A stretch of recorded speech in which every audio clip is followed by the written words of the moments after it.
நீங்க 2 பேரும் கிளம்புங்க. கிளம்புங்க. நல்லா பேசக்கூடிய நாரதர் ஒரு 2 பாட்டை குறைச்சிட்டு என்னை சாதிச்சிருக்கான். சரிங்களா? நல்லா பேசக்கூடிய நாரதர் என்ன ஒரு 2 பாட்டை குறைச்சிட்டு என்னை சந்திச்சு பேசுறான். 2வது இந்த நேரம் அவ்வளவு நான் முடிச்சுட்டு போயிருக்கேன். அம்மா ஒரு நிமிஷம் நான் மொத்தம் எத்தனை பாட்டு பாருங்க? 5 பாட்டு. 5 பாட்டு தான் படிக்கிறேன். 5 தான். 5 பாட்டு. 5 தான். அதுவே நிறைய படிக்கிறேன். 5 தான் படிச்சேன். 5 பாட்டு தான் மொத்தமா நீங்க படிச்சீங்க. நாரதர் கலம்ப வரையும் பண்ணிக்கிறேன். கலம்ப பாட்டு பண்ணலாம். கலம்பமே எவ்வளவு 6 10 பாட்டு கூட பாடுங்க மாட்டாங்க. சரி நீங்க பாருங்க. இல்ல ஒரு நாரதர் எத்தனை மணிக்கு வெளியில வரணும்? 1 மணி. 1 மணிக்கு வரணுமா? நாரதர் மணிக்கு எத்தனை மணிக்கு வந்தேன்? ஒரு நாரதர் வெளியில வந்து 12 மணிக்கு வெளியில வந்து நிக்கிறேன். நின்றதுக்கு அப்புறம் வெட்டிக்கார மேற்கொண்டு ஒரு பாட்டு பாடுறாரு. நீ போய் பரதநாட்டியம் ஆடுற. அப்ப நீ ஆடுற குறைச்சிட்டு என்ன செஞ்சிரவே? அங்க கேட்கணும். என்ன கேட்காதீங்க. ஒரு விஷயம் 12 மணிக்கு வரணும். 12:15 வந்து அதுக்கு என்ன பண்றது? இருக்கிறது எவ்வளவு நேரமா இருந்தாலும் சரி. அடுத்த ஒரு நான் வந்து சரியா 10 மணிக்கு ஆரம்பிச்சிட்டேன்.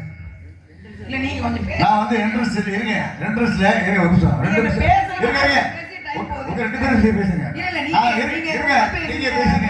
சார் சொல்லுங்க. நான் ஆரம்பிச்சு 10 மணில இருமா. தேவையில்லாத வார்த்தை டைம் போகுது. சரி அனாவசியமான வார்த்தை தேவையில்லை. எழுதி போட்ட வார்த்தை எனக்கு கவலை கிடையாது. கதை ஆரம்பிங்க. வள்ளி அவர்கள் இருங்க. என்ட்ரன்ஸ் வந்தாங்க. அவங்களும் வந்து சில முக்கியமான விஷயங்கள் பேசுறாங்க. அதுல ஒரு பேசிதாங்க ஆகணும். ஆமா குத்து பாட்டா பாட முடியுமா? சொல்லுங்க. குத்து பாட்டு போய் பேச முடியுமா? நல்ல விஷயம் தான் பேசுறேன் சொல்றேன். இருப்பா. இது தேவையில்லாத விஷயம். கொஞ்ச நேரம். டைம் சொன்னீங்கல்ல.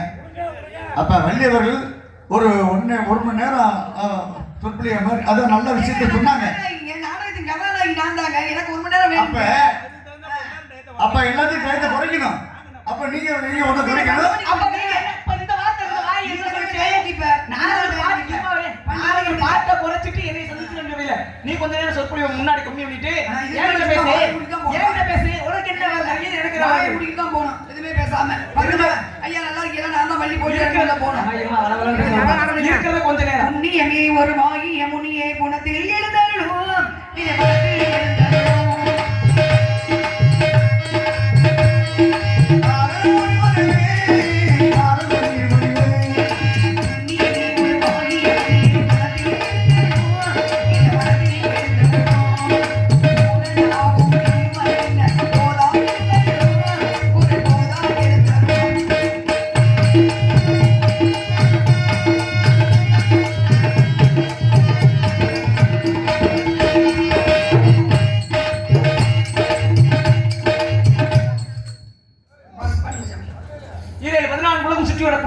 நாரதருக்கு இப்படித்தான் வரவேற்பு கொடுக்க வேண்டும் என்ற முறைப்படி வரவேற்பளித்துள்ளாய். மனதார வீழ்ச்சி அடைகிறேன். இருந்தாலும் என்னை வரவேற்க உமக்கு இந்த நாரதருடைய எளிய வரவேற்பு பூ போலே.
உங்கள்ட்ட என்ன விவரம் இருக்கு? ஏன்கிட்ட என்ன விவரம் இருக்கு?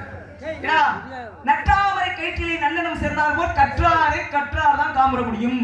படித்த அறிவாளிகள் பேச வேண்டுமா? அப்படி பேசினா நிச்சயம் நல்ல சந்தேகங்கள் வெளிப்படும் அப்படின்னா. வாழ்க்கையில சந்தேகம்னா வரவே கூடாது அப்படின்னா. ஆனா சந்தேகம் வரணும். எந்த இடத்துல?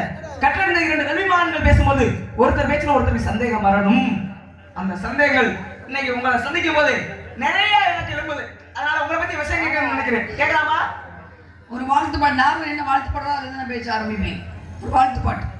பூ போன்ற புன்னகையில் உலகத்தை நான் கண்டேன். பூ போன்ற புன்னகையில் உலகத்தை கண்டவள் யசோதை. மகாபாரதத்துல கண்ணன் பார்த்து சிரிக்கிறார். வாய்க்குள்ளேயே உலகத்தை கொண்டாந்து வச்சார். ஒண்ணு நான் பேசி முடிச்சேன் பேசுங்க. எனக்கு தெரிஞ்ச கதையை தானே பேச போறேன். நான் எனக்கு தெரியாத கதையை பேச மகாபாரதமான ஆளு. நீ நாரதரை வந்து ஒரு பாட்டை குறைச்சிக்கணுங்கிற அளவுக்கு நீ தெரியாது. நான் தெரியாது. எனக்கு தெரியாத விஷயத்தை பேசு. வந்ததுல இருந்து என்னோட கதாபாத்திரத்தை மீறி நான் ஒரு அடி கூட வெளியே எனக்கு தெரியாத விஷயத்தை பேசுறாங்க. வந்ததுல சொல்றியோ பண்டை முகால இருந்து வந்து என்னோட கதாபாத்திரத்தை மீறி நான் எதுவும் பண்ணதே கிடையாது. என்னோட கதாபாத்திரம் சரியா நான் போயிட்டு நீ குறைச்சிக்கிட்டு என்ன சொல்லிருக்கானே அங்க தெரியும். அடுத்தால என்ன நீங்க அறிவாளிகளுக்கு தெரியும். அறிவாளிகள் உட்கார்ந்துருக்காங்க, அவங்களுக்கு தெரியும் யாரு என்ன பண்ணினா அவங்க மன்னரம் மரத்தை வாசிட்டு பார், மனிதனை பேசிட்டு பார். நீ பேசுங்க. தமிழை உரையாடுறதுக்கு 2 பேர் வேணும். நான் உங்களை கதையெல்லாம் வந்து சொற்பொழி வாட்ட சொல்லல. நான் கேட்கறேன், நீங்க பதில் சொல்லணும். அப்ப நீங்க கேட்கறேன், நான் பதில் சொல்லணும். வாத்தியார், நான் டீச்சர் கிடையாது. நீங்க வாத்தியார், நான் மாணவன் கிடையாது. இல்லங்க, பொதுவாவே சொல்றேன். நான் கேட்க நீங்க பதில் சொல்ல. நீங்க கேட்க நான் பதில் சொல்ல. இதுதான் நாடகம். என்ன பேச விடுங்க, நீங்க பேசுங்க. இந்த குழாயடி சின்ன மாதிரி எனக்கு வருவாங்க, அவங்கள்ட்ட போடுங்க, என்கிட்ட போட்டுட்டு இருக்காதீங்க. சரிங்களா? குழாயடி சின்ன வருவாங்கல்ல, அதுல போட்டு நேரத்தை ஒப்பேத்துவாங்களா, அவங்ககிட்ட போடுங்க. 10 நிமிஷம் பேசணும், புரியணுமா பேசணும். உட்காந்து நாளைக்கு டீக்கல உட்காந்து பேசணும். நான் என்ன சொல்றீங்களா? முதல்ல நாளைக்கு டீக்கல உட்காந்து ஒரே ஒரு விஷயம் பேசுறீங்க. சும்மா இருங்க. வாய் முடியல. வாய் முடிந்தாங்க. என்ன பக்கம் நீங்க வந்திருக்கீங்க, உங்களை பார்க்க நான் வர கிடையாது. என்ன தேடி இந்த பூலோகத்துக்கு இந்த மண்ணின் பெருமையை கண்டு, இந்த மண்ணின் சிறப்பை கண்டு நீங்க மட்டும் இல்ல, சித்தர்களுக்கு வந்து தவம் இருந்திருக்காங்க, தெய்வங்களுக்கு வந்திருக்காங்க. முருகனுக்கு 2 பொண்ணு கேவலமா பேசிக்கிட்டு இருக்கீங்க. நீங்க 52 பொண்ணு கேட்டிருக்கீங்க. 52 பொண்ணு நீங்க முருகனுக்கு பேச உங்களுக்கு என்ன யோகியதை இருக்கு? எதை எடுத்துக்கா என்ன யோகியதை இருக்கு உங்களுக்கு? முருகன் எப்ப வந்தாரு? முருகன் எப்ப வந்தாங்க? தெய்வங்களை உருவாக்குனது யாரு? பள்ளி தெய்வங்களை உருவாக்குனது யாரு? அவர் 2 பேரும் பெரிய தமிழ் கலாச்சாரத்தை நீங்க கலாச்சாரத்தை பின்பற்றிக்கிட்டீங்க. அப்படி பேரும் முருகனை கேவலமா பேச உங்களுக்கு என்ன யோகியதை இருக்கு? யாருக்கு யோகியதை கிடையாது. 2 பழக்கினா 3 பழனி கட்டினாங்க. யார் உருவாக்குனது? அது 52 பழனி நீங்க பேசக்கூடாது, யாரும் பேசக்கூடாது. இச்சா சக்தி, கிரியா சக்தி, இது 3 ஞான 2 சேர்ந்தா ஞான சக்தி. இதான் தெய்வங்கள். தெய்வங்களை உருவாக்குனது நம்ம எல்லாம் ஒழுக்கமா இருக்கணுங்கிறதுக்காக, நல்ல பழக்க வழக்கத்தை கத்துக்கணுங்கிறதுக்காக கோவிலை வச்சு, இதுக்குதான் கோவிலை உருவாக்குனாங்க, தெய்வங்களை உருவாக்குனாங்க. சும்மா போய் 2 பண்டி வந்து சௌரியத்தை பேசிக்கிறீங்க. வாய்ப்பு வந்து இண்டாச்சிருக்கீங்க. என்ன சொன்னாலும் 8ஆவது புத்திர ஒன்று பரவாயில்லை இருக்கு தெரியுமா? கேட்டுக்கானே நான் என்ன பேசுறேன்னு முதல்ல ஆரம்பத்தில் கவனிச்சியா? அறத்துக்குள்ள படுத்து கிடந்து வந்து வெளில வந்து பேசிக்கிறியா? என்ன சொல்லிட்டாங்க? தமிழருடைய பண்பாடு ஒருவனுக்கு ஒருத்தி.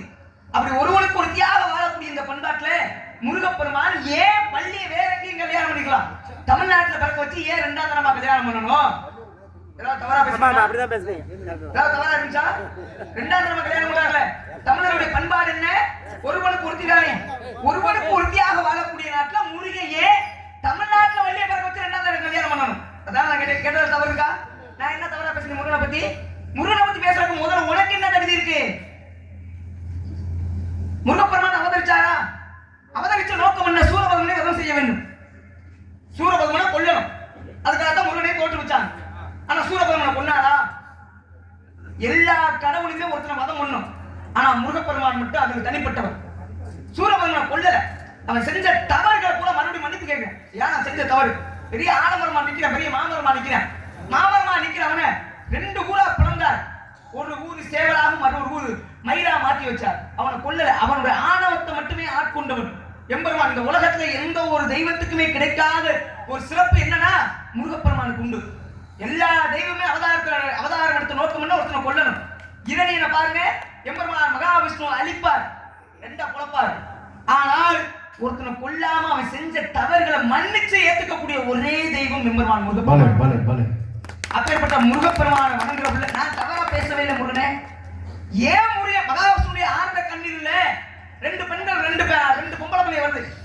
அப்ப 2 பெண் குழந்தைகளுமே முருகப்பெருமான் திருமணம் செய்துள்ளதாக வாக்குறுதி அளிக்கிறார். கொடுத்த வாக்குறுதியின்படி அமிர்தவல்லியை எங்கே திருமணம் பண்றாரு? திருப்பரங்குன்றத்துல. எதுக்காக? தேவர்களுக்கு அசுரர்களுக்கு நடந்த போர்ல முருகப்பெருமான் வெற்றி அடைந்த காரணத்தினால பரிசு பொருளாக தேவேந்திரனின் வளர்ப்பு மகளான தேவி யானையை திருமணம் செய்கிறார். இறைவல்லி வள்ளி, உன்னை ஏன் கல்யாணம் பண்ணணும்? உன்னை ஏன் 2ஆம் தரமா ஏத்துக்கணும்? நான் 52 கொண்டாட்டினா இல்லைங்களா? எங்க அப்பாவுக்கு 3 கொண்டாட்டி, சிவனுக்கு 2 கொண்டாட்டி, பெருமாள். எங்க கூட்டமே வேற. நான் சொன்ன கதையில ஏதாவது தவறுனா நீ கேட்கணும். உங்க பேரு ஒரு பேசி முடிச்சு நம்ம விளக்கம் விட்டுருமா? நான் காரணம் இல்லாம நான் கோபப்பட மாட்டேன். அவர் என்ன சொன்னாரு? தமிழர்களின் பண்பாடு ஒருவனுக்கு ஒருத்தி. முறி வந்து வள்ளியை கல்யாணம் பண்றாரு. நீங்களாம் ஒரு கல்யாணம் பண்ணா சும்மா விடுவோம். உங்க வீட்டுல எதுக்கு பிரச்சனை விட்டான்னு கேட்டாரா? ஒரு பக்கமா பேசக்கூடாது. உங்களுக்கு நாரதர் பிடிக்குங்க ஒரு பக்கமா இல்ல. நீங்க ஒண்ணு நான் பேசுறேன், நீங்க பேசணும் அமைதியா இல்லை. நான் எதுவுமே பேசல. பேசுங்க. இப்போ நீங்க கதையை முடிச்சிட்டீங்க. இனிமே நம்ம வந்து தர்க்கம் மட்டும்தான். கதையை முடிச்சு மகாவிஷ்ணு கண்ணில் வலது 2 கண்ணுல இருந்து வந்தவங்க, இடது கண்ணில் இந்த அம்மா வந்தாங்க, வலது கண்ணில் இந்த அம்மா வந்தாங்க. இப்ப கண்ணுல இருந்து வர்ற கண்ணீர் துளி ரெண்டுமே ஒரே கண்ணீர் தானே? வேற வேற வருதா? இந்த பக்கம் பாலும் இந்த பக்கம் தீர்த்தம் வருதா? சொல்லுங்க, பதில் சொல்லுங்க. இல்ல இல்ல கண்ணீர் ஒரே கண்ணீர் தானே வருது. அப்ப ஒரு உருவம் தான் பிரிகிறாங்க. இச்சா சக்தி கிரியாஸ். இதை வந்து நான் உள்ள தூக்கிட்டு ரொம்ப ஆழமா பண்ண வேற மாதிரி இருக்கும். ஒரே உங்களுக்கு விளக்கம் மட்டும் கொடுத்துறேன். இச்சா சக்தி ஒரே உருவத்துல இருந்து வர ஒரே தண்ணி ரெண்டா பிரியுது. அப்ப இச்சா சக்தி கிரியா சக்தி எப்படி சூரபன்மன் ரெண்டா வகுந்தாரு? ரெண்டானா என்ன? ஆணவத்தை அழிக்கிறாரு. அவர் வந்து அவர் ஆணவத்தை கொண்டுட்டாரு. ஆணவத்தை கொண்டுட்டார்ல, அகம்பாவத்தை கொண்டுட்டார்ல. இப்ப அவன் என்ன கீழே இருக்கான் பேசுறான். அவன் தான் கேட்கிறான், உனக்கு நான் வாகனமா இருக்கேன் போது என்ன மீன் வந்து அவன் பிறப்பே அதுதானே. அகம்பாவத்தை கொண்டுட்டாரு, ஆணவத்தை கொண்டுட்டாரு. அதுதானே கொள்றது. அப்படி கத்தி எடுத்துங்க நம்ம நாட்டில் கொண்ட மாதிரி கொண்டுகிட்டு இருப்பாங்களா? அதுக்கு ஆணவத்தை கொன்றாரு.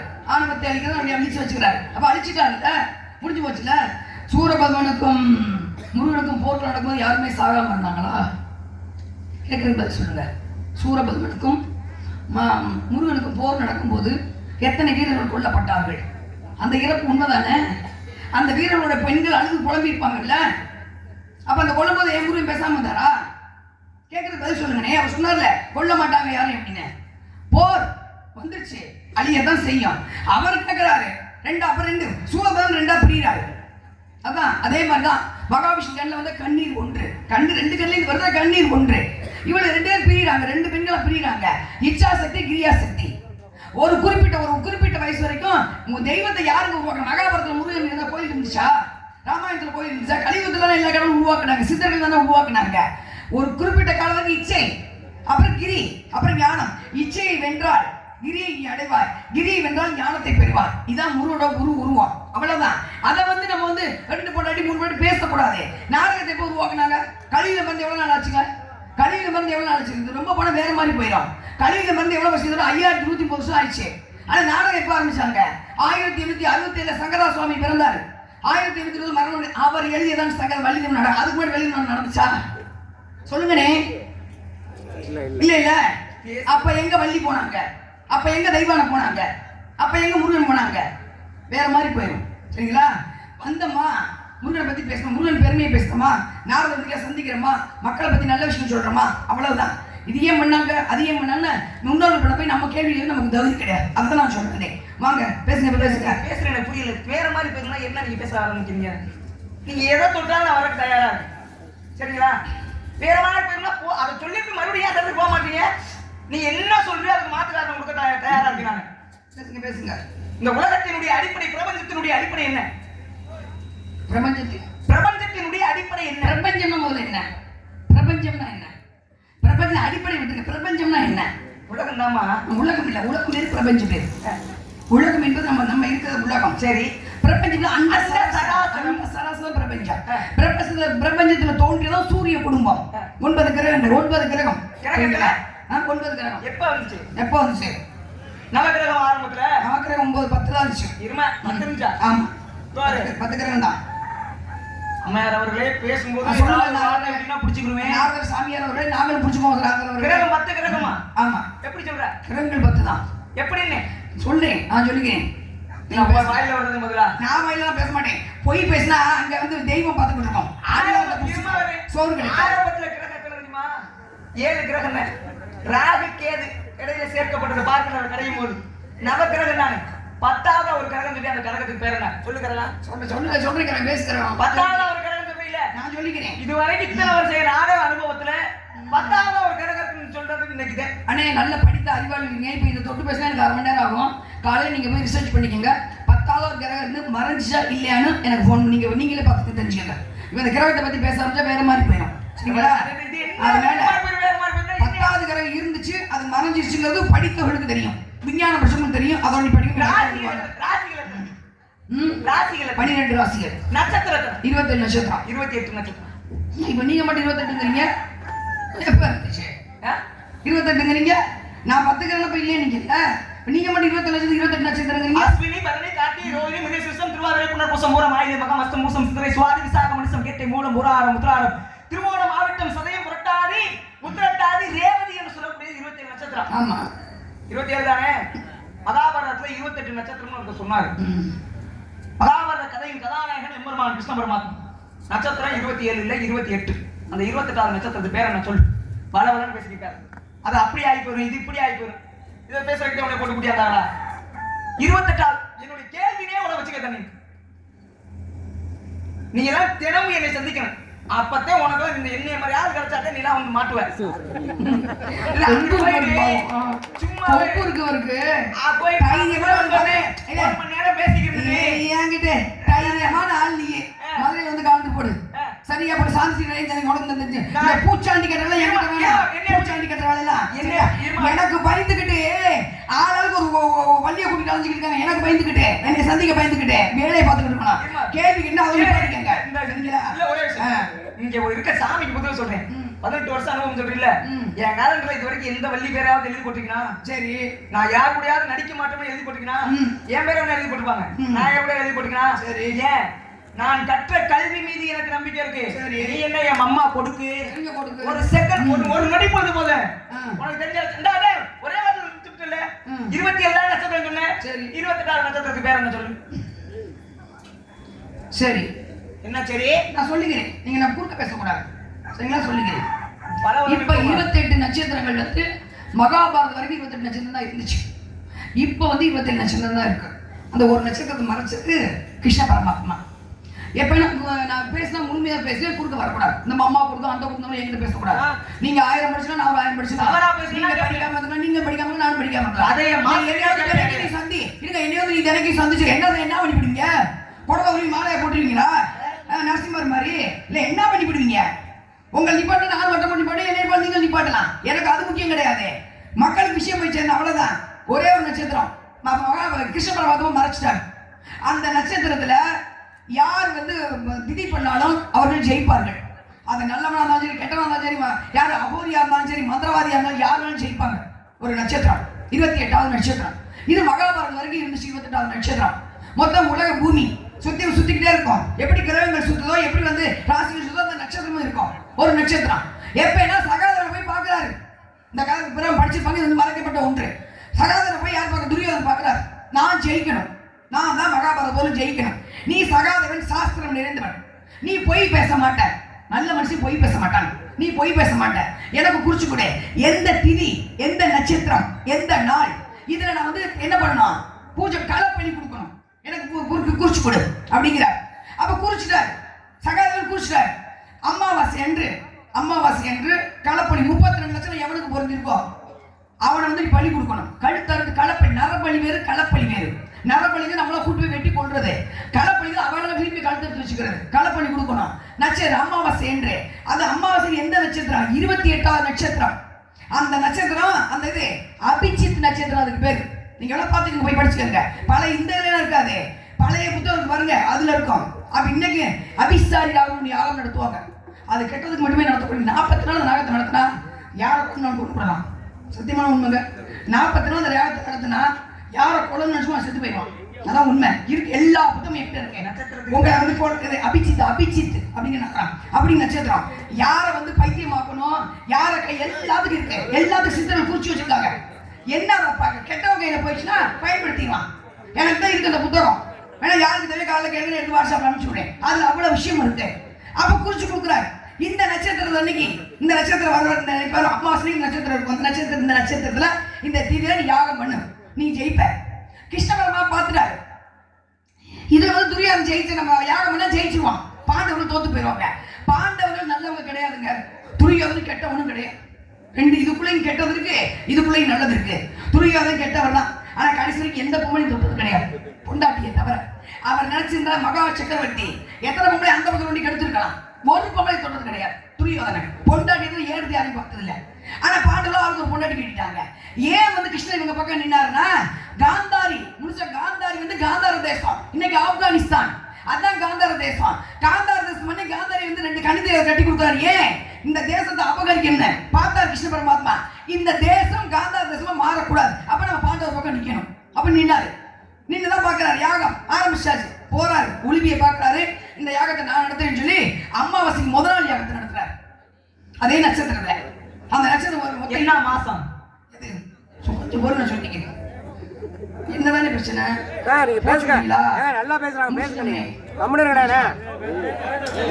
28 நட்சத்திரம், 28 ஆடி மாசம், சரிங்களா? 28 நட்சத்திரம் இப்ப வருதா? ஆடி மாசம். ஆடி மாசத்துல மட்டும் 2 அமாவாசை வர மாதிரி பாருங்க, ஆடி மாசம் தான் பண்ணது. ஆடி மாசம் பொங்கல்னு நாங்க சார்பதா நிம்மாருங்க. அப்ப 28 நட்சத்திரம் வரும்போது ஆடி மாசத்துல உட்கார்ந்து திரிய ஆரம்பிக்கிறார். சூரியன் சந்திரன் பாக்குறோம், மறுநாள் தான் அமாவாசை பாக்குறாங்க. சூரியன் சந்திரன் மறுநாள் அமாவாசை. ஆனா முதல் நாள் உட்கார்ந்து கிருஷ்ணன் பண்ணிக்கிட்டு இருக்காரு. உளுவி ஏபி வத்தாச்சு, அரவணை கழுத்திருக்க எல்லாம் ஒப்புட்டாச்சு. பார்த்தா பாக்குற சூரியன் சந்திரன் நாளைக்கு தானே திதி. கிருஷ்ண பரமாத்மாவே மாத்தி பண்ணிக்கிட்டு இருக்காரு. நேரம் வந்து இறங்கி நிக்கிறாங்க. கிருஷ்ணா என்னது? எல்லாம் தெரிந்தவன் நீ. உன்னால் கிரகங்களை கட்டுப்படுத்த முடியும், கோள்களை கட்டு, ஆனா உன்னை பிரபஞ்சத்தை அசைக்க முடியாது.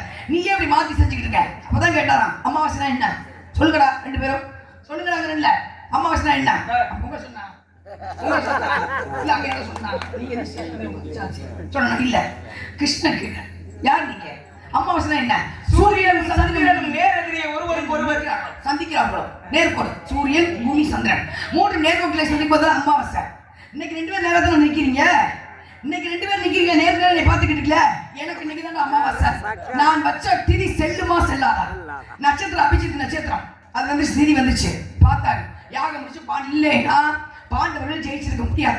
அந்த யாகத்தை துரியோதன் பண்ணிதான். அந்த நட்சத்திரத்துல அபிஜித் நட்சத்திரத்துல அந்த திதியில துரியோதன யாகத்தை முடிச்சிருந்தா பாண்டவர்கள் ஜெயிச்சிருக்கவே முடியாது. யார் இருந்தாலும் கிருஷ்ண பரமாத்தான் பார்த்தாரு. கிருஷ்ண பரமாத்தா யாகத்தை மாத்தி திதியை மாத்தி எல்லாத்தையும் மாத்தினார். இன்னைக்கு 2 அமாவாசை வந்துகிட்டு இருக்கு. அப்ப முடிஞ்சிச்சு, மகாபாரத போது முடிஞ்சிச்சு. அப்ப கேட்கிறாரு, எல்லாம் சேர்ந்து கேட்கிறாங்க, அந்த நட்சத்திரத்துல இந்த திதியை கொடுத்தா ஜெயிப்போம். ஆமா, இது 28வது நட்சத்திரம். ஆனா இந்த நட்சத்திரத்தை மறைய வச்சுவேன். இந்த நட்சத்திரத்தை இனிமே வச்சுக்க மறைய வச்சுவேன். ஏன்னா இது தெரிந்தவர்கள், நல்லவர்கள் பண்ணலாம் பூஜை, கெட்டவர்கள் இந்த நேரத்தை எடுத்து சரி இந்த கெட்டவர்கள் இந்த பூஜை பண்ணாங்கன்னா கண்டிப்பா என்ன நினைச்சாலும் நடக்கும். இந்த நாட்டை அழிக்கணுமா அழிச்சுவான், 10 பேர் கொல்லணுமா கொன்றுவான். அப்ப இது வேண்டாம், இந்த நட்சத்திரம் வேண்டாம்னு அழிச்சிட்டார். மகாபாரதம் வரைக்கும் 28 நட்சத்திரம் தான். இப்ப கலியுகத்துல 20 நட்சத்திரம். ஆனா எல்லாரும் கேட்டாங்க, ஒரு குறிப்பிட்ட நேரத்துக்கு அந்த நட்சத்திரத்தை நாங்க பார்க்க முடியாது, அதை வரவழைக்கிறேன், இது இந்த பூமிக்கு இருக்கட்டும், ஆனா பார்க்க முடியாது அப்படின்னா இன்னைக்கும் நீங்க போய் எடுத்து பாருங்க. 11:45க்கும் 12:15க்கும் இந்த நட்சத்திரம் வானத்துல தெரியும், நம்ம கண்ணுக்கு தெரியும். இதுக்கு பேர் அபிஜித் நட்சத்திரம். இது மறைக்கப்பட்ட ஒன்று. இது வந்து யாருக்கு தெரியும்னா அகோராக்களுக்கு தெரியும். மிகப்பெரிய கட்டுப்பாடு வச்சிருக்காங்கல்ல. இந்த ஆக்காட்டி பறவை பாட்டு பாடுறீங்கல்ல, அதை நான் முத்தப்பாடு அடிச்சு மண்டை உடச்சுவேன். அந்த ஆக்காட்டி பறவை முட்டை எடுத்து மை செய்வாங்க. அந்த மை செஞ்சவங்க அந்த நட்சத்திரம் தெரியும். ஆனா சில சத்தியம் வாங்கி வச்சிருக்காரு. யாருக்கிட்ட? நட்சத்திரத்துக்கிட்ட. நீ நல்லவர்களை தவிர கெட்டவர்கள் பூஜை செய்தால் உன்னுடைய அந்த சக்தி அங்க போகக்கூடாது. கிருஷ்ண பரமாத்மா வாங்கி கொண்ட சத்தியத்துக்காக அந்த நட்சத்திரம் பகல்ல 11:45 12:15 வரைக்கும் இருக்கும். நம்ம கண்ணுக்கு தெரியாது. யாரும் அதை கெட்டவர்கள் பூஜை பண்ணும். இது எதுல இருக்குன்னா சித்தர்கள் கண்ட ரகசிய புத்தகத்துல இது இருக்கு. வேணா நீ வாங்கி பாத்துக்கோங்க. நான் இந்த பொய்யை பேசி அதை பேசினா, பொய் பேசினா சோறு கிடைக்காதுங்க. புராணத்தை இந்த அதிகாரத்தை பூசிட்டு இதுதான் உண்மை சாமி. நீங்க கேட்டது இதே மகாபாரதம் நான் ஒன்று கேட்கிறேன், சரிங்களா? ஒன்று ஒரு சின்ன விஷயம் தான். நான் ரொம்ப கொஞ்சம் கேட்கிறேன். நீங்க கேட்டதுக்கு பதில் உங்களுக்கு சந்தேகமா நீங்க பாத்துக்கங்க. ஏன்னா உங்களை நான் மிஞ்சி நான் பெரிய ஆள் என்னைக்குமே பேச மாட்டேன். இன்னும் கத்துக்க வேண்டியது நிறைய இருக்கு. போதுங்களா? மகாபாரதம் இது உங்களுக்கு எல்லாருக்கும் தெரியும். மகாபாரதம் போர் எல்லாருக்கும் தெரியும். அர்ஜுனன் கொல்ல 100 பாம்பாகப்பட்டது அஸ்திரம். ஏன் இந்த அஸ்திரம் கர்ணன்ட்ட போய் இருக்கணும்? பீஷ்மர்ட்ட போய் இருந்திருக்கலாம், அஸ்வத்தமன்ட்ட போய் இருந்திருக்கலாம். கேட்கறது ஏன் தானே? பீஷ்மர்ட்ட இருந்திருக்கலாம், துரோணாச்சாரியா இருந்திருக்கலாம், அஸ்வத்தமன்ட்ட இருந்திருக்கலாம். பாம்புக்கும் அர்ஜுனுக்கு பிரச்சனை வந்துருச்சு. அப்ப மகாபாரதம் வரும் தெரியும். அந்த அஸ்திரம் ஏன் கர்ணன்ட்ட போய் இருந்துச்சு? என்னோட கேள்வி அதுதான். பீஷ்மர்ட்ட போய் இருந்திருக்கலாம், இல்ல துரோணாச்சாரியா இருந்திருக்கலாம், அஸ்வத்தமன்ட்ட இருந்திருக்கலாம். யார் நிறைய வீரர்கள் இருந்தாங்க, அரவன்ட்ட கூட இருந்திருக்கலாம். ஆனா குறிப்பிட்ட கர்ணன்ட்ட மட்டும் தான் சுவிச்சம். ஏன் போச்சு சொல்லுங்க. அந்த விஷயத்தை சொல்லணும். அதுக்கு பதில் சொல்லிட்டு அந்த விஷயம் நமக்கு தெரியும். அதை முடிச்சு விட்டீங்க கதையை முதல்ல. அப்புறம் என்ன அந்த விஷயத்தை சொல்லணும், அந்த விஷயத்தை சொல்றேன். முதல்ல சொல்லி கேட்டது பதில் சொல்லுங்க. மொத்த வள்ளல்கள் 21 வள்ளல்கள். முதலேழு, இடையேழு, கடையேழு. இவங்க பூராத்தையுமே வள்ளல்கள் தான் சொன்னாங்க. ஒருத்தர் உயிரோட இருக்கும்போது எவ்வளவு தான தர்மங்கள் வேணாலும் செய்யலாம். செத்து போய் ஒருத்தனால தான தர்மம் பண்ண முடியுமா? பண்ணலாமே. யார் பண்ணா? ஏன் பண்ண முடியாது? பண்ணலாம்னா யாராவது பண்ணிருக்கான்னு சொல்லணும். நீங்களும் பண்ணலாமே ஒரு இதுல சொல்லக்கூடாது. பண்ணிருக்காங்கன்னா பண்ணிருக்காங்க. நீங்களும் பண்ணலாம், நானும் பண்ணலாம். செத்து போனதுக்கு அப்புறம் எப்படி தர்மம் பண்ணுவ? செத்தும் கொடுத்தான் சீரகதின்னு சொல்லுவாங்க. வா கதைக்கு வா. செத்தும் கொடுத்தான் வள்ளல் சீரக்காதி. ஒரு மனுஷன் உயிரோட இருக்கும்போது தான தர்மம் பண்ணலாமா? சீதக்காரி யார் என்ன கேட்டாலும் இல்லைன்னு கொடுக்கிறவர். அவரை பார்க்கறதுக்காக படிக்காசு புலவர்னு இருக்கிறார். என்ன வர்றாருன்னா அரசர்களை பாடி அவர்களுடைய புகழை பாடி அதுல இருந்து வரக்கூடிய வருமானத்தை வச்சு தன்னோட குடும்பத்தை ஓட்டுறவர். அப்ப சீதக்காரியை பத்தி கேள்விப்பட்டோம்னா படிக்காசு புலவர் என்ன பண்றாரு, அவர் போய் நம்ம பார்க்கணும் அப்படிங்கிறதுக்காக தூத்துக்குடிக்கு அருகாமல் இருக்கக்கூடிய காயல்பட்டணத்துக்கு போறாரு. காயல்பட்டணத்துக்கு இவர் போன நேரத்துல சீதக்காரி இறந்து போயிடும். சரி, இவர் ரொம்ப மனசு வேதனை அடைஞ்சிட்டார். வேதனை இருக்குங்களா? என்னையா எச்சிக்கையில கூட காக்கா வரட்டாத கூட அந்த பூமியில உயிரோட இருக்கியா? ஆனா தினம் தினம் கொடுத்து கொடுத்து சிவந்த கரங்களுக்கு சொந்தக்காரன் இந்த உலகத்தை விட்டு சென்று விட்டாயே அப்படின்னு அவர் உனக்கு முன்னாடி ஒரு சொன்ன வார்த்தையை கேட்டுவிட்டு செத்து போயிருந்த சீதக்காரியோட கட்டவரை மட்டும் ஆடிட்டே இருந்துச்சான். என்னடா செத்து போயிட்டாரு, கட்டவரை மட்டும் ஆடுது அப்படின்னு அப்பதான் தன்னை புகழ்ந்து பேசி இந்த புலவனுக்கு கையில் இருக்க வைரம் மோதிரத்தை பரிசா கொடுங்கடா அப்படிங்கிற மாதிரி எடுத்துக்காட்டா அவர் கையில போட்டிருந்த கட்டவரல போட்டிருந்த மோதிரத்துக்கு பரிசா கொடுத்தாரு. அதனால அவருக்கு பேர் என்ன, செத்தும் கொடுத்தா வள்ளல் சீதக்காதி. செத்து போய் கொடுத்தவங்க கூட வள்ளல் தானே சொன்னாங்க. ஆனா கொடை வள்ளல் யார சொன்னாங்க? கர்ணன். கர்ணனை மட்டும்தான் சொன்னாங்க. ஏன்னா இந்த மகாபாரதத்தை படிக்கும் போது என்னை அறியாம ராமாயணம் மகாபாரதம் சரி என்னுடைய மனம் கவர்ந்த ஒரே கதாநாயகன் கர்ணன் மட்டும்தான். கர்ணன் தன்னுடைய வாழ்நாள் முழுவதும் எதுக்காக காரணம்? தன்னுடைய வாழ்நாள் முழுவதும் போர்க்காலத்துல போய் சண்டை போடுறான். சண்டை போட்டாலும் அவனுடைய உயிர் அவனை விட்டு பிரிய மாட்டேது. காரணம் அவன் செஞ்ச தர்மம். ஒரு மனுஷனுக்கு மாதா பிதா குரு தெய்வம் 4 பேரோட அரவணைப்பு தேவை. ஆமா, 4 பேரோட அரவணைப்பு தேவை. பிறந்தோடனே அம்மாவால கைவிடப்பட்டேன். பிறந்தோடனே அதுக்குள்ள விட்டுச்சு அம்மா குந்தி தேவி. ஏன் பருவமணிக்கு முன்னாடி பிள்ளை பெற்றமே. அதுக்கப்புறம் தந்தை சூரிய பகவான் கவனிக்கல. கற்றுக் கொடுத்தான் ஆசான் பரசுராமர். நீ கற்ற வித்தைகள் அனைத்து உனக்கு தேவைப்பட நேரத்துல தேவையில்லாம போயிருந்தா மறந்துவிடான்னு சாபத்தை கொடுத்தாங்க. கடைசியில செத்து போய் தன்னுடைய உயிரை நீக்க போற நேரத்துல கிருஷ்ண பரமாத்மா செஞ்ச தானதங்களை பூரா அந்த குரான்ல வாங்கி கொடுத்தாங்க. 4 பேரால கைவிடப்பட்டவன் நிம்பு என்னுடைய மனம் கவர்ந்த கதாநாயகன் கர்ணன். அந்த கர்ணன் சொல்றாரு, அம்மா வந்து கேக்குது, அப்பா உன் தம்பி ஏதாவது பாண்டவர்கள் வந்து சேர்ந்துக்கிறா, யார் அனுப்பிடுறது? கிருஷ்ண பரமாத்மா அனுப்பிடுறாரு. அம்மா போர்க்காலம் வரப்போகுது. அப்படி போர் வந்துச்சுன்னா ஒருவேளை கர்ணன் துரியோதனன் பக்கம் இருக்கிற வரைக்கும் உன் பிள்ளைகளுக்கு அழிவுங்கிறது நிச்சயமாயி போச்சு. அதனால கர்ணனை எப்படியோ சொல்லி உன் பிள்ளைன்னு சொல்லி கூட்டிட்டு வந்து, ஏன்னா நீ பெத்த பிள்ளைதானே கர்ணன் அப்படின்னு சொல்லி அனுப்பிடுறாரு. போனோடனே கர்ணன் குந்தி தேவி கேட்கிறார், நான் பெத்த பிள்ளைதான்டா, நீங்க அன்னைக்கு இதை சொல்ல மாட்டேங்கம்மா, ஆத்துல விட்டுட்டு போயிட்ட, என்னை எடுத்து வளர்த்தவன் அதிரதனும் ராதையும். அன்னைக்கு போர்க்கால மண்டபத்துல அரங்கேற்ற மண்டபத்துல எல்லாரும் தான் கற்ற வித்தைகளை கூட நாட்டுக்கு காமிச்சுக்கிறாங்க. அப்ப அர்ஜுனன் காமிச்சான், அவனை விட சிறந்த வில்லாளன் என்ற பெயர் பெற்று. அப்ப என்ன கேட்டாங்க, நீ எந்த ஜாதி, என்ன மதம், உங்க அப்பா எந்த நாட்டுக்கு அரசன் அப்படின்னு கேட்டாங்க. வந்துருச்சு. அப்ப அவர் என்ன சொல்றாரு, என்னுடைய வீரத்திற்கு உண்டான அங்கீகாரம் கடைசி வரைக்கும் கிடைக்காதா? அப்ப இந்த உலகத்துல ஜாதின்னு ஒண்ணு இருந்தா தானே அவன் நேரத்துல பெரியாளன்னு சொல்லி நினைக்கிறாங்க. ஆனா என் வீரத்தை யாரும் பார்க்கலையே. அர்ஜுனனை காட்டிலும் சிறந்த வில்லாளன் என்று பெயர் பெற்று, ஆனா என் வீரத்தை பாராட்டல. என்ன ஜாதின்னு தான் கேட்டாங்க. அப்படின்னு 2 வரம் கேட்கிறா. யார்? குந்தி தேவி. கையில் வைத்து ஜாதின்னு கேட்டாங்களா, சத்திரியனான்னு கேட்டாங்களா? சத்திரியன்னா அப்ப ஜாதி இல்லையா? சத்திரிய வம்சம். அப்ப அது ஜாதி இல்லையா கேட்டேன். ஜாதிங்கிறது இப்ப வந்து கலியுகத்துல வந்ததுதான். பொதுவா எல்லாருக்கும் புரியுற மாதிரி சத்திரிய வம்சம் தான். சத்திரிய விஸ்வவாக வம்சம். சத்திரிய வம்சம்னா மன்னர்கள். சத்திரிய வம்சம் இல்லைன்னா வந்து அந்த கிளையர் ஒட்டி அம்மாயிரம் அப்படின்னு சொல்லி பேசிடுவாங்க. எல்லாருக்கும் புரியுற மாதிரி ஜாதி. ஜாதிங்கிறது இப்போ வந்து கலியுகத்துல புரியுதா? எல்லாருக்கும் புரியாம ஜாதின்னு. அப்ப ஜாதி என்ன வம்சம்? நீ சத்திரிய வம்சம். 2 வரை என்ன வரும்? கையில் வைத்திருக்கக்கூடிய நாகாஸ்திரத்தை ஒரு முறைக்கு மறுமுறை பயன்படுத்தக்கூடாது. அர்ஜுனனை தவிர பாண்டவர்கள் 5 4 பேர்த்து நீங்க கொல்லக்கூடாது அப்படின்னு வரதை கேட்டான். அந்த நாகாஸ்திரம் எப்படி வந்துச்சுங்கிறது உங்களுடைய கேள்வி. அர்ஜுனனுக்கு மிகச் சிறந்த வில்லாளன் நம்ம தான் அப்படிங்கிற ஒரு எண்ணம். ஆனா அர்ஜுனனை காட்டிலும் சிறந்த வில்லாளன் கர்ணன். உங்களை மாதிரி நான் தான் பெரிய நாரம் சொல்லுவீங்களா? அது மாதிரி நான் அப்படி சொல்ல வேண்டிய சொன்னீங்க. சரி இருக்கலாம், பரவாயில்ல. இனி தினமும் சந்திக்கணும். வாடி மாப்பிள்ள நீ வாங்க, வா வா. உனக்கு என்ன இருக்கு வா. உனக்கு முடிக்க போறது இல்ல. இன்னும் இருக்கு. நான் வருத்தமே பட மாட்டேன். நாகாஸ்திரம் கர்ணனுடைய கைக்கு எப்படி வந்துச்சு? இதான் உங்களுடைய கேள்வி. அஸ்வசேனன்றது ஒரு பாம்பு. இது என்னன்னா அக்னி பகவானுக்கு கடுமையான பசி. அந்த பசியை போக்கணுங்கிறதுக்காக ஒரு பெரிய வனம், காண்டவ வனம், அந்த வனத்துக்கு பேர். அந்த வனத்தை முழுசா எரிச்சு சாப்பிட்டாத்தே அக்னி பகவானுடைய பசி அடங்கும். அப்ப அக்னி பகவானுடைய பசி அடங்கணும்னா அந்த வனத்தை போய் எரிக்க போறப்பனா வருண பகவான் மலையா பொழிஞ்சு அக்னி அமர்த்தி போறாரு. அப்பதான் என்ன பண்றாரு, ஒரு நாளே காட்டுக்குள்ள அர்ஜுனன் கிருஷ்ண பரமாத்மா நடந்து போயிருக்காரு.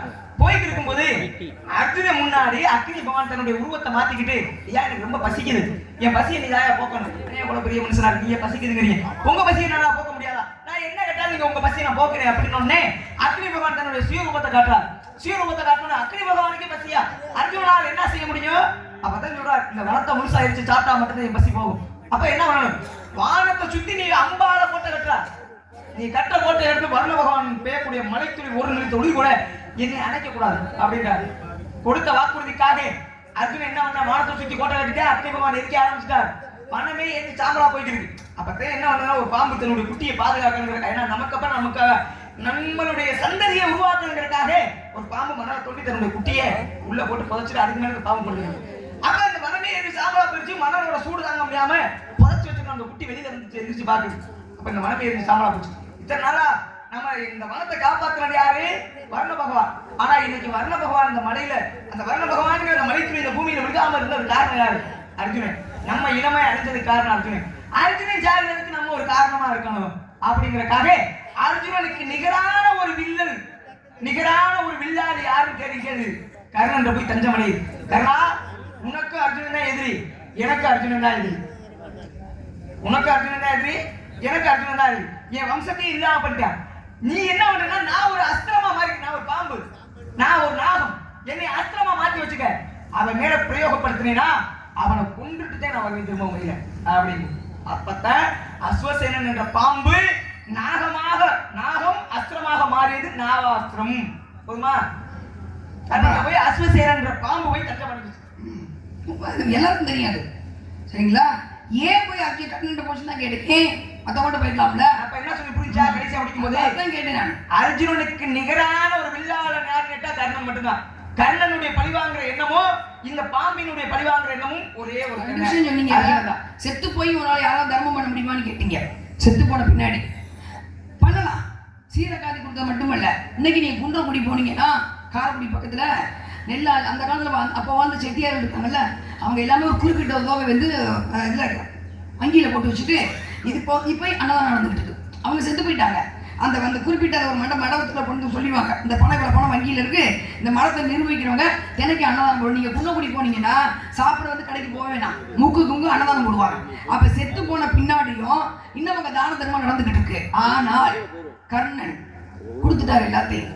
அவ்வளவு தானம் பண்ண, இவ்வளவு பண்ற, நம்ம இவ்வளவு போடுறோம். ஆனா அந்த கர்ணனுக்கு வந்து சொர்க்கம் கிடைக்கல, சொர்க்கம் கிடைக்கல, நரகம் தான் கிடைக்கல. அப்ப துடிக்கிறார் சூரியன். நீங்க சொன்னீங்க சூரிய அப்பா கைவிட்ட, அப்பா கைவிட போய் ஏண்டா என் உள்ள உலகத்துக்கு எல்லா தர்மத்தையும் பண்ணானே, என் பிள்ளைக்கு ஏன் நரகம் கேட்கிறாரு? சிவபெருமான் கேட்கிறாரு. தானத்தும் தானம் வேறு, தர்மம் வேறு. ஆமா, தானம் என்பது கேட்காமல் கொடுக்கப்படுவாங்க, தர்மம் என்பது கேட்டு கொடுக்கும். ஆனா கர்ணன்ட்ட எல்லா பேருமே கேட்டு கேட்டுதான் வாங்கிட்டு போனாங்க. அப்ப பாக்குறார் சிவபெருமான், அதுதான் உன் பிள்ளைக்கு நரகம். ஏன்னா செஞ்ச தர்மத்தை பூரா கொடுத்துட்டானே கிருஷ்ணன்ட்ட. செஞ்ச தர்மத்தை பூரா இவர் வாங்கிக்கிட்டார். அப்ப தர்மம் இல்லையே, அது வேற ஆள் தானே, அதனால அவனுக்கு நரகம் இல்லை. சொர்க்கத்துக்கு போய் இன்னைக்கு நீங்க ஒண்ணு வேணாம், இந்த தர்மம் பண்ணுங்க சாமின்னு கேட்பாங்க. தர்மம் பண்ணுங்கன்னு நம்ம என்ன பண்ணணும்? ஏதோ அண்ணன் வாங்கி போட்டுருந்தோம். தர்மம் பண்ணுங்க கேட்கும்போது நம்ம கொடுக்க கூடாது. இது நம்ம அவன் தர்மம் பண்ணுங்கன்னு கேட்கிறானே, நீ பண்ண தர்மமா அங்க போயிடும், பிச்சைக்கு போயிடும். அவன் என்ன செய்யணும்? ஒரு அன்னதானத்தை வாங்கி கொடுத்து சாப்பிட்டுக்கணும். இதுதாங்க உண்மை. நீங்க நான் பிச்சைக்காக காசு போடணும்னு சொல்லல, ஆனா தர்மம் பண்ணுங்கன்னு சொன்னா கேட்டா போடாதீங்க அவங்கள்ட்ட. அந்த தர்மம் என்பது நீங்க தெரிஞ்சோ தெரியாமல சின்ன வயசுல தர்மம் கொஞ்சம் கொஞ்சமா சேர்த்து வச்சுக்கீங்களா, அதை அவனுக்கு போயிடும். அதெல்லாம் சாத்து கேட்காம யாராவது உதவி செய்யுமா, அவர்கள் கேட்காம நீ கொடுத்துருங்க. சாத்தை கேள்விட்டேன். கர்ணனுடன் பிறந்தது என்ன? கவச குண்டலம். கவசமும் குண்டலம் இருக்கிற வரைக்கும் கர்ணனை கொல்ல முடியுமா? முடியாது, கொல்ல முடியாது. அடுத்து வாங்கினவன் யாரு? இந்திரன் தான். யாருக்காக? யாருக்காக? கிருஷ்ண பகவான் வேண்டி சொல்றாரு. யாருக்காக அடுத்து வாங்க? ஆண்டவர்களுக்காக தான். ஆண்டவருக்காக. ஆமா, தாம்புள்ள அர்ஜுனன் நல்லா இருக்கணுங்கிறதுக்காக தேவேந்திரன் இறங்கி வந்து கர்ணன் உடம்பு இருந்த கவசத்தை கொண்டு வந்து அடுத்து வாங்கினார்ல. ஆமா, கர்ணனுடைய கவசமும் குண்டலமும் இன்னும் பூமியில ஒரு இடத்துல இருக்கு. இருக்குன்னா இங்க இருக்கு. எங்க இருந்து கேள்வி? குஜராத் மாவட்டத்துல சத்தீஸ்கர் அப்படிங்கிற ஊர்ல வந்து இன்னமும் இருக்கு. நீ வாடு குருட்டடியா? அதெல்லாம் நீ பாத்து கேட்க சாமி. இல்ல புதுசா சின்ன பிள்ளை உட்காந்து எப்படி இல்ல இல்ல வாங்கிட்டாரு. அந்த மலைக்கு மட்டும் என்ன சிறப்பு? சூரிய பவன் சொல்றாரு, கொடுக்காத கர்ணன் சொல்றாரு. ஏன்னா என் பிள்ளை நீ கொடுத்தா நீ செத்து போற. அப்பா நான் கொடுத்து பழகிட்டேன். எனக்கிட்ட வர்றவங்க எல்லாமே எனக்கு ஏதாவது குழு தான் கேட்பாங்க. நான் கொடுத்து பழகி எப்படி நான் தெரியும் இல்லைன்னு சொல்ல முடியும். அது வர்றவங்க இந்திரே வச்சுக்க, நடக்கிறது நடக்க கொடுத்தாச்சு. ஆனா கர்ணன் என்ன தெரியுமா சொன்னாரு? இந்த கவசமும் உங்களும் இருந்தா மட்டும்தான் நான் உயிரோட இருக்குன்னு நினைக்கிறீங்க.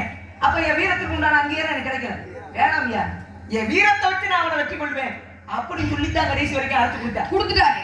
ஆனா தேர் கொண்டு தேர்ல ஏறி போய்கிட்டு இருக்காரு. இந்த ஆளுக்கு குஜராத் என்ன நடந்தது அங்கதானே, இங்க நம்ம தென் தமிழ் நடக்க கிடையாது. போய்கிட்டு இருக்கும் போது தேர் பதிஞ்சிருச்சு. குஜராத்ல வந்து ஒரு சந்திகிஷ் அப்படிங்கிற மலை பக்கத்துல பதிஞ்சிருச்சு. அப்ப கேட்கிற தேர்ல எல்லாம் பேசுறவங்க அந்த ஏன் பதிஞ்சிட்டேன்னு. அப்ப தேர் சொல்லிதான் அவன் எவ்வளவு பெரிய கொடை வள்ளல், அவன்கிட்ட போய் வஞ்சமா பிச்சை எடுக்க வேண்டியே, உன்னை சுமக்க நான் உன்னை சுமக்கிறதுக்கு நீ தகுதி கிடையாது, நான் உன்னை சுமக்கிறதுக்கு அப்படின்னு தேர் பதிஞ்சிச்சு. பார்த்தா இந்திரன் எடுத்துக்கிட்டு கீழே நடக்க முடியல. அங்க பக்கத்துல ஒரு குகை இருந்துச்சு, கோயில வச்சு உள்ள போயிட்டாரு, எங்க மேல போயிட்டாரு. இன்னைக்கும் சத்தீஸ்கர் அப்படிங்கிற இடத்துல ஒரு குகை இருக்கு, பெரிய மலை. அங்க போனீங்கன்னா உள்ள வந்து கவசம் கர்ணனோட கவசம் கொண்டு இருக்கு. ஆனா உள்ள யாரும் போக முடியாது, சுத்தி அடைச்சுதான் இருக்கும். இன்னும் ஒரு ஒளி சின்ன கீற்று மஞ்சள் சூரியன் போட்டா மலையே மஞ்சளா மாறும். ஒரே ஒருத்தர் போயிட்டார், போய் உள்ள கவசம் இருக்கான்னு பார்க்கும்போது கண் தெரியாமல் போயிடுச்சு. அப்ப என்ன சுத்தமான தங்கத்தால மட்டும்தான் கவசம் கொண்டான். அது மாதிரி ஏகப்பட்ட விஷயம் ஜாமி. அப்படிப்பட்ட தர்மர் வந்து கர்ணன் ஆனா என்ன கர்ணன் நரக தான் கிடைச்சிச்சு, தானத்தை பூரா கொடுத்துட்டாரு. ஆனா கடைசியா கிருஷ்ணன் சொன்னாரு, உன்னை அங்கீகாரம் தெரியுமா, கலியுகத்திலே உன்னை பற்றி பேசுவார்கள், உன்னை பற்றி மட்டுமே பேசுவார்கள். கொடைவல்ல கர்ணன் மட்டும் தான் பேசுவாரு. அதுதான் உனக்கு அங்கீகாரம்.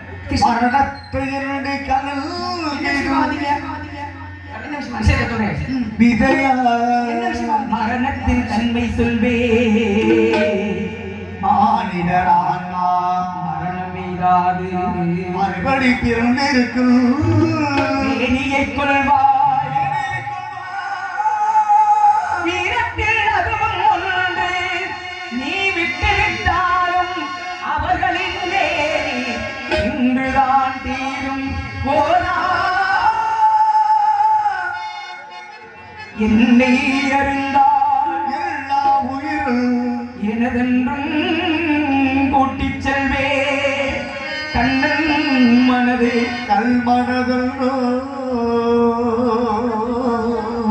காண்டீபம் அனுபவித்தார், காண்டீபம் அனுபவித்தார். மன்னரும் நானே, நானே மரம் செடி பொழியும் நானே, சொல்லவன் கண்ணன், சொல்பவன் கண்ணன்,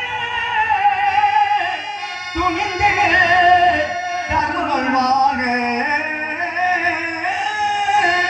புண்ணியம் இதுவென்று உலகம் சொன்னார், அந்த புண்ணியம் கண்ணனுக்கே போற்றுவார் போற்றலும் கூற்றுவா தூற்றலும் போகட்டும் கண்ணனுக்கே, கண்ணனுக்கே கண்ணனே காட்டினார், தாக்கினார். கண்ணனே கொலை செய்கின்றார், காடை முயலுக கைவரை சிவக்க இக்கணமெல்லாம் சிவக்கப்பார். என்ன விஷயம் வாங்க ஜாமி, நான் அடுத்த கேட்டு கொடுக்கணும்ல, ராஜபட்டத்துல நல்லா பாடுறேன். என்ன விஷயம் வந்தீங்கன்னு கேட்டீங்கன்னே அந்த பாவம்ல, அதனால நீங்க கூடாது. முருகனை மாப்பிள்ளை பார்த்து வந்து மாப்பிள்ளை சொல்லுங்க. நேரங்கள் நேரம் ஏன்னா எல்லாருக்கும் இடம் கொடுக்கணும். வந்த ஏன மகாபாரதம் நறுக்குன்னு 2 நிமிஷம் தொட்டேன்னா மகாபாரதம் பேசினா அஸ்வத்தாமன் புண்ணியம், ராமாயணம் பேசினா ஆஞ்சநேயர் உட்காந்து கேட்பாரு. அவ்வளவு 2 விஷயம். கர்ணன் நம்ம தர்மம் நீங்க பண்ணக்கூடாதுன்னு தெரிஞ்சுக்கிட்டீங்க, தர்மம்னு கேட்டா கொடுக்க கூடாதுன்னு தெரிஞ்சுக்கிட்டீங்க. முருகனை மாப்பிள்ளை பார்த்து வந்திருக்கேன். மாப்பிள்ளை கட்டிக்க மாட்டேன். கடிக்க மாட்டேன். இல்ல வேணாம், நான் பக்தியாவே இருந்துட்டு போறேன். ஆண்டாள் மாதிரி எல்லாம் இருக்க முடியாது, ஏன் இருக்க முடியாது? அவை பிராட்டி மாதிரி எல்லாம் இருக்க மனசு முடியாது. இருக்கலாம் ஜாமி. அவ்வை பிராட்டியோ ஆண்டாளோ காரைக்கால் அம்மையாரோ இல்ல பத்மாசுரனோ ஏதோ ஒண்ணு இருந்து மனசுல தானே அனுமதி மீது அவசியம் நிமிர்ந்து, சொல்லுங்க பேசாத. அனுமதி மீது அவசியம் நிமிர்ந்து, அவனை கூட்டி கொடுப்பது மட்டும் தெரியுமாயா?